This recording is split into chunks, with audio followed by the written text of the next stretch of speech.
Hey there everyone, it's Housing Holly, giving you the 211 lowdown on fair housing and what that really means in today's society. The topic of the day is challenges deaf individuals face when seeking housing. Discrimination is still prevalent within our community. However, it is not as overt as when Dr. King was around. It is still occurring all over the world. Individuals are more subtle, less likely to announce on the rooftops their discriminatory preferences. One large community of individuals who suffer greatly in their search for housing is the deaf community.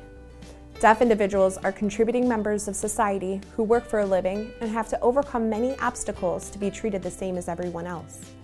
They struggle with many barriers in their attempts to gain access to rental housing. Our organization has seen firsthand the many issues they face in an effort to secure a home. I don't know if you are aware, but as technology increases, so does the methods of communications for the deaf community. Most individuals are aware of the TTY, right? Yet TTY is now a thing of the past. It is similar to that of an old flip phone. Who uses that anymore? Many people are unaware that most individuals in the deaf community use VRS. VRS stands for Video Relay Service. This service allows a deaf individual to connect via webcam and use American Sign Language to communicate with operators or other deaf individuals. This allows for deaf individuals to have easy access to communicating with the hearing world and their friends and family. This service is amazing because it allows for the deaf individuals to place calls to housing providers with the use of a translator. The number one culprit of discrimination that deaf families face is hang-ups. In a study our organization conducted to determine the extent of discrimination deaf individuals face on their search for housing, most housing providers mistake the VRS for a sales call or another type of solicitation. Nevertheless, these individuals are calling anywhere between 5 to 10 times before they can get a person to answer the phone instead of hanging up. How frustrating do you think that this is? Deaf individuals have a different language, a different method of communication, and also don't always have the ability to just show up at an apartment or make a phone call to see if it's available. This makes it difficult in their search of rental housing.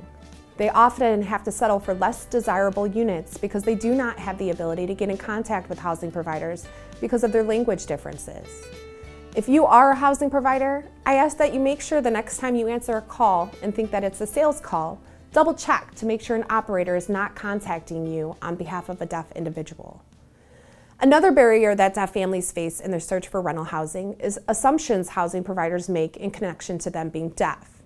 In one particular instance, we had a housing provider ask if the deaf individual had the ability to walk upstairs. In what way does being deaf also constitute being physically disabled? It does not. Do not make assumptions about a particular individual based on their inability to hear. Most deaf individuals feel as though they are a part of a community, a culture, and they share their culture with many individuals just like them. They do not consider nor appreciate being labeled as disabled. They are part of a community of individuals who share a different language. Be careful on making assumptions about the deaf community and appreciate that they have made it this far in this hearing world. Click the link below for more information on fair housing. Subscribe to my channel and look out for upcoming videos. If you want to ask me a question, shoot me an email at housingholly@gmail.com. Housing Holly out.